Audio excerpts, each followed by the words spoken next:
টি-20 বিশ্বকাপকে ঘিরে পর্যাপ্ত না টাইগারদের প্রস্তুতি, অভিযোগ করলেন সাবের হোসেন চৌধুরী। বিশ্বকাপের জন্য আপনার একটু ভিন্ন লেভেলের খেলাটা থাকবে, ওভার কনফিডেন্স যেন আমরা না হই, দ্যাট ইজ ভেরি ইম্পর্টেন্ট। জাতীয় দলে খেলা স্বপ্নে বিভোর পারভেজ ইমন, চট্টগ্রামে এইচপি ক্যাম্পে চলছে ওর নিবিড় অনুশীলন। আত্মবিশ্বাসী আছি, বাট আমাকে আরও প্রস্তুত হইতে হবে, ওই জায়গাটার জন্য অনেক প্রুফ করতে হবে। ঢাকার বাইরে প্রয়োজন পূর্ণাঙ্গ একাডেমি, সিলেটে ডরমিটরি ভবন নির্মাণ প্রক্রিয়া এখনো শুরু হয়নি।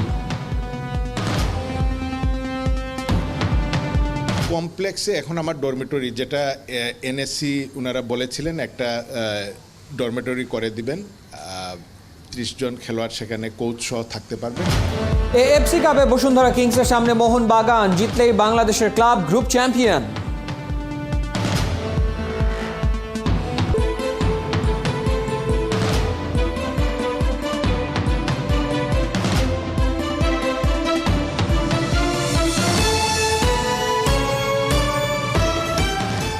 স্বাগত ৭১-এর খেলাযোগে আপনাদের সাথে আছি আমি ফাহিম রহমান। করোনা কালে বাংলাদেশের প্রথম আইসিসি ইভেন্ট অক্টোবরে বিশ্বকাপ টি-20।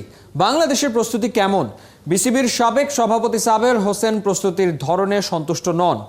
বিপরীতে তারই কমিটির সাধারণ সম্পাদক সৈয়দ আশরাফুল হক বিশ্বকাপ ঘিরে বাংলাদেশকে নিয়ে স্বপ্নবাজ হতে চান।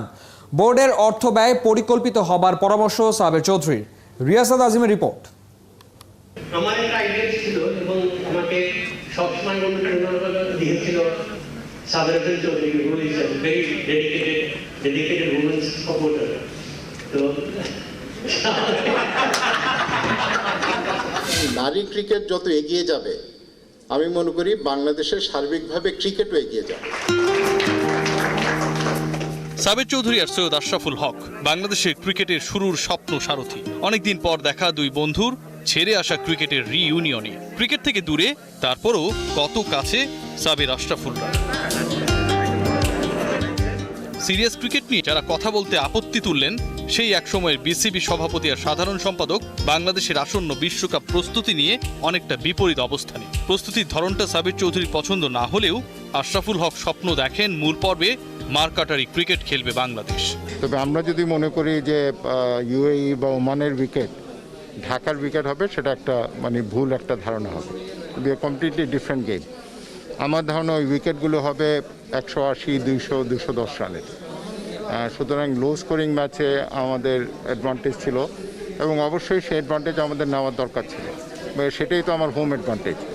কিন্তু বিশ্বকাপের জন্য আপনার একটু ভিন্ন লেভেলের খেলাটা থাকবে, ওভার কনফিডেন্স যেন আমরা না হই, that is very important. Our professional players, they should be able to adjust themselves because that's what they are meant to be আর কি। তো আমার মনে হয় না খুব বেশি একটা অসুবিধা হবে। Main tournament I think we should, আমরা তো অ্যাটলিস্ট দু তিনটা দেশকে হারানো উচিত। সাবেক বিসিবি সভাপতি সাবের হোসেন চৌধুরী এটাও মানেন বড় টুর্নামেন্টের আগে আত্মবিশ্বাসটা জরুরি। বোর্ডের অর্থ ব্যয়ে বিসিবিকে আরও বেশি পরিকল্পিত হবার পরামর্শ দিয়েছেন। তবে সরাসরি তিনি কেন স্পোর্টসে সম্পৃক্ত হচ্ছেন না তার ব্যাখ্যা দিতে গিয়ে ডিপ্লোমেট, দেশের অভিজ্ঞ পার্লামেন্টেরিয়ান। বাংলাদেশ ক্রিকেটে কয়েকশো কোটি টাকা আমাদের শুধু ফিক্সড ডিপোজিটে আছে। এটা তো সম্ভব হতো না যদি আজকে আমরা টেস্ট স্ট্যাটাসটা না পেতাম। ক্রীড়াঙ্গনের সাথে সম্পৃক্ততার জায়গাটায় যে গ্যাপটা তৈরি হয়েছে, এটা কি আপনার ব্যস্ততার কারণে হয়েছে নাকি কোনো একটা কষ্ট কাজ করে কোনো কারণে? ধরেন কয়েকটা পর্যায়ে কাজ করে। একটা হচ্ছে মানসিকভাবে যদি সম্পৃক্ততা থাকে তাহলে সেটাই কিন্তু হচ্ছে মূল। ফিজিক্যালি আপনার প্রেজেন্সটাও তো বাংলাদেশের স্পোর্টসে important, then you can play your role. কেন আপনি থাকছেন না? আজকে আমরা একটা মোড়ক উন্মোচন, আজকে আমরা এই পর্যায়ে রাখি, ওইটা নিলে অন্য জায়গায় চলে যাব। রিয়াসাদ আজিম, ৭১। জাতীয় দলের ডাক পেয়েও ইনজুরিতে পিছিয়ে পড়তে হয়েছে পারভেজ ইমনকে, কিন্তু তামিম ইকবালের কথার মাঝে ফিরে আসার মন্ত্র খুঁজে পেয়েছেন যুব বিশ্বকাপ জয়ী দলের এই ওপেনার। আর সাকিব আল হাসানের সঙ্গে প্রিমিয়ার লিগ টি-20তে একই দলে খেলে টোটকা পেয়েছেন ফিয়ারলেস ক্রিকেট খেলার। শরীফুল, শামীমের মতো ইমনও দ্রুতই জাতীয় দলে খেলার স্বপ্নে বিভোর। চট্টগ্রামে এইচপি ক্যাম্পে এই মুহূর্তে নিজেকে প্রস্তুত করছেন ইমন। নাইয়ান বিন জসিমের রিপোর্ট। শরীফুল এবং শামীম পাটোয়ারি, যারা কিনা আপনার বিশ্বকাপে সতীর্থ ছিলেন, তারা ইতিমধ্যেই জায়গা করে নিয়েছে এবং পারফর্ম করছে। একটু খারাপ লাগা কাজ করে কিনা? অনেকে জিজ্ঞেস করে তোমার সাথে ওরা খেলছে, ওরা অনেকে ন্যাশনাল টিমে খেলে ফেলছে, তোমার কী হয়েছে? তো আসলে এই জিনিসটা নিয়ে যখন চিন্তা করি তখন আমার মধ্যে একটা প্রেশার ক্রিয়েট হয়। তো বঙ্গবন্ধু টি-20 কাপে তামিম ভাইয়ের একটা পরামর্শ ছিল যে উনি 23 জন ওপেনার পার্টনারের সাথে উনি ব্যাটিং করছে, উনি ওনার জায়গাটার জন্য ফোকাস ছিল কে উনি কখনো আরেকটা যেটা ফাঁকা জায়গা ছিল ওইটার জন্য কম্পিট করেনি, বাট আর যারা আসছিল তারা ওই জায়গাটার জন্য কম্পিট করছে, যার কারণে তামিম ভাই লং টাইম সার্ভাইভ করে গেছে ওই জায়গাটায়। তো আমি যখন ইনশাল্লাহ কখনো যদি ঢুকি বা তো ওই জায়গাটাতে আসলে পার্মানেন্টলি থাকার ট্রাই করবো ইনশাল্লাহ।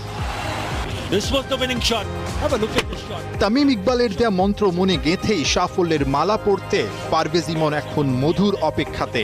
বঙ্গবন্ধু টি-20তে এমন মারদাঙ্গা ব্যাটিং ওকে জাতীয় দলের দরজায় পৌঁছে দিয়েছিল। গেল জানুয়ারিতে উইন্ডিজের বিপক্ষে 24 জনের দলে জায়গা হয়েছিল, কিন্তু ইনজুরি দুর্ভাগ্য হয়ে ইমনের মন ভেঙেছে। পারভেজ ইমন কতটুকু নিজে আত্মবিশ্বাসী আসলে ন্যাশনাল টিমে যদি সুযোগ চলে আসে সেখানে ভালো করার ব্যাপারে, কিংবা প্রস্তুত কিনা? আগে একটা ভয় কাজ করতো যে তাদের সাথে কিভাবে খেলবো, বাট লাস্ট 2টা টুর্নামেন্ট খেলছি তাদের সাথে, তামিম ভাই, সাকিব ভাই, মুশফিক ভাইদের সাথে দেখছি, অনেক কিছু দেখছি, তো আসলে তাদের সাথে খেলছি। তো এখন আত্মবিশ্বাসী আছি, বাট আমাকে আরও প্রস্তুত হইতে হবে, ওই জায়গাটার জন্য অনেক প্রুফ করতে হবে। সাকিব আল হাসান বাংলাদেশের ক্রিকেটে নিঃসন্দেহে বিশ্ব ক্রিকেটে একটা বড় নাম, তার সঙ্গে ড্রেসিং রুম শেয়ার করা হয়েছে প্রিমিয়ার ডিভিশন ক্রিকেট লিগে। তার কাছ থেকে আসলে কি পরামর্শ পেয়েছেন? জাস্ট আমাকে টুর্নামেন্ট শুরুতে বসে আমি যেমন খেলি আমাকে ফুললি ফ্রিডম দিছে, বলছে তুমি তোমার মতো খেলো, যা হবে পরে দেখা যাবে। এ মাসেই শুরু হতে যাওয়া এইচপি ক্যাম্প ইমনের জন্য নতুন চ্যালেঞ্জ, অপেক্ষায় নিজেকে প্রমাণের। যদি ভালো করতে পারি তাহলে নির্বাচকদের চোখে পড়ার একটা সুযোগ আছে, তো আসলে নিজের পারফরমেন্সটাতেই ফোকাস থাকবে। এবারে কিন্তু বড় শট। ইমন এরই মাঝে অবশ্য নির্বাচকদের নজর কেড়ে নিয়েছে। পাওয়ার হিটিং এর সঙ্গে ও লম্বা ইনিংস খেলতে পারে, লম্বা পথ পাড়ি দিতে এখন পারফরমেন্সের কনসিস্টেন্সি পারে ওর ভাগ্যের মোড় ঘুরিয়ে দিতে। এবং সে কন্টিনিউ করছে। নাহিয়ান বিন জসিম, ৭১। কোভিডের কঠিন প্রোটোকল বায়োবাবলে জাতীয় দল বাদে বাকি ক্রিকেটারদের জন্য প্রায় বন্ধ থাকে মিরপুর শেরি বাংলার দরজা। পাইপলাইনের খেলোয়াড়দের জন্য ঢাকার বাইরে একাধিক একাডেমি গড়ার চিন্তায় বাংলাদেশ ক্রিকেট বোর্ড। সিলেটে পূর্ণাঙ্গ ক্রিকেট একাডেমি উদ্বোধন করা হলেও ডরমিটরি ভবন নির্মাণের কাজ এখনও শুরু করেনি জাতীয় ক্রীড়া পরিষদ। সাইফুল রূপকের রিপোর্ট। দেশে কি বিদেশে প্রতিপক্ষকে ঘায়েল করতে চায় জমাট প্রস্তুতি। হোম অফ ক্রিকেট মিরপুরে আছে তৈরি হওয়া সব ফ্যাসিলিটিস, একাডেমি ভবন, আউটডোর, ইনডোর সুবিধা। ভিন্ন ভিন্ন দল, নানা বয়সীদের দেখা মেলে বছর জুড়েই। দেশের ক্রিকেটটা মিরপুর কেন্দ্রিক, কথাটা সবার মুখে মুখে।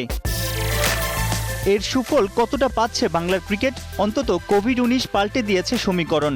আন্তর্জাতিক সিরিজ এলে থাকে বায়োবাবল, মিরপুরে অনুশীলন করতে ব্যর্থ পাইপলাইনের ক্রিকেটাররা। আঞ্চলিক ক্রিকেট কাঠামো গড়ায় ধীরগতি, পাশাপাশি ঢাকার বাইরে একাডেমির অভাবটা ভালোই টের পাচ্ছে বাংলাদেশ ক্রিকেট বোর্ড।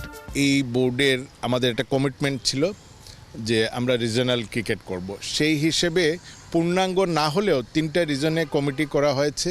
আমরা যেন পূর্ণাঙ্গ রিজনাল ক্রিকেট একাডেমি করতে পারি সেই লক্ষ্যে আমরা কাজ করে যাচ্ছি, এবং বোর্ড সভাপতি নাজমুল হাসান পাপন তিনি অত্যন্ত ইতিবাচক। এই সময়ে যদি আমরা এই কাজটা করে ফেলতে পারতাম তাহলে হয়তো আরও ভালো হতো। কোভিড পরিস্থিতি বা এই বিপত্তির জন্যই হয়তো আমাদেরকে কিছুটা সময় পিছিয়ে যেতে হলো। প্র্যাকটিস ফ্যাসিলিটিসের ঘাটতি কাটতে পারে সবুজের সমারোহে পাহাড়ে ঘেরা অপরূপ সৌন্দর্য সিলেটে। মূল মাঠের পাশে চলতি বছরের শুরুতে দাঁড়িয়ে গেছে আউটার স্টেডিয়াম। পূর্ণাঙ্গ ক্রিকেট কমপ্লেক্সের উদ্বোধন হলেও প্রতিশ্রুত আবাসন ব্যবস্থায় এখনও হাত দেয়নি জাতীয় ক্রীড়া পরিষদ। কমপ্লেক্সে এখন আমার ডরমিটরি, যেটা এনএসসি ওনারা বলেছিলেন একটা ডরমিটরি করে দিবেন, 30 জন খেলোয়াড় সেখানে কোচ সহ থাকতে পারবেন, এবং ক্রিকেট বোর্ড একটা একাডেমি বিল্ডিং করে দেওয়ার কথা, সেই লক্ষ্যে ইতিমধ্যে বোর্ডেও আলোচনা হয়েছে। অক্টোবরে বাংলাদেশ ক্রিকেট বোর্ডের নির্বাচন, নতুন কমিটির প্রথম লক্ষ্য হওয়া উচিত দ্রুতই আঞ্চলিক ক্রিকেট কাঠামো গড়া, বলছেন বিসিবির এই কর্তা। সাইফুল রূপক, ৭১। এএফসি কাপে এটিকে মোহনবাগানের সাথে অল আউট ফুটবল খেলতে চায় তপু বর্মনরা। সেই জন্য গুরুত্বপূর্ণ দায়িত্বটা পালন করতে হবে হোল্ডিং মিডফিল্ডার মাসুক মিয়া জনিকে। বিপিএল ফুটবলে বেশিরভাগ দল দুর্বল হওয়ায় আন্তর্জাতিক আসরে এসে কিছুটা হলেও ছন্দ হারিয়েছে কিংস। মালদ্বীপ থেকে আরও জানাচ্ছেন অর্ণব বাপি।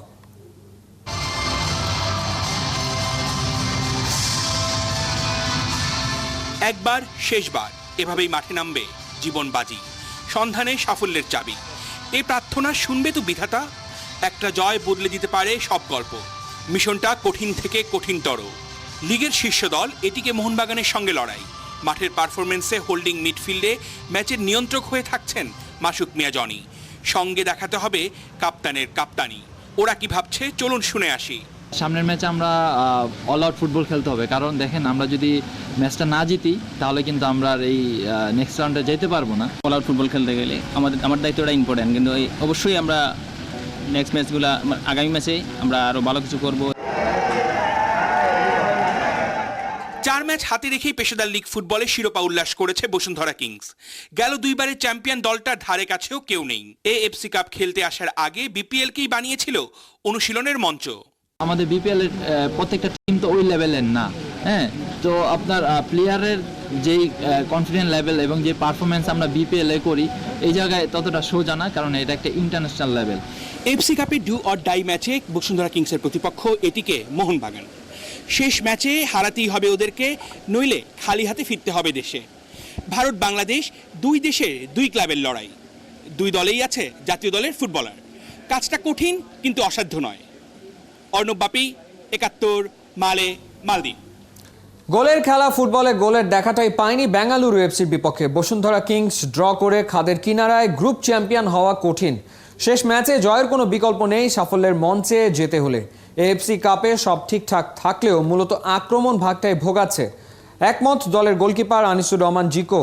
মালদ্বীপে তার সাথে কথা বলেছেন সহকর্মী এতেশাম সবুজ।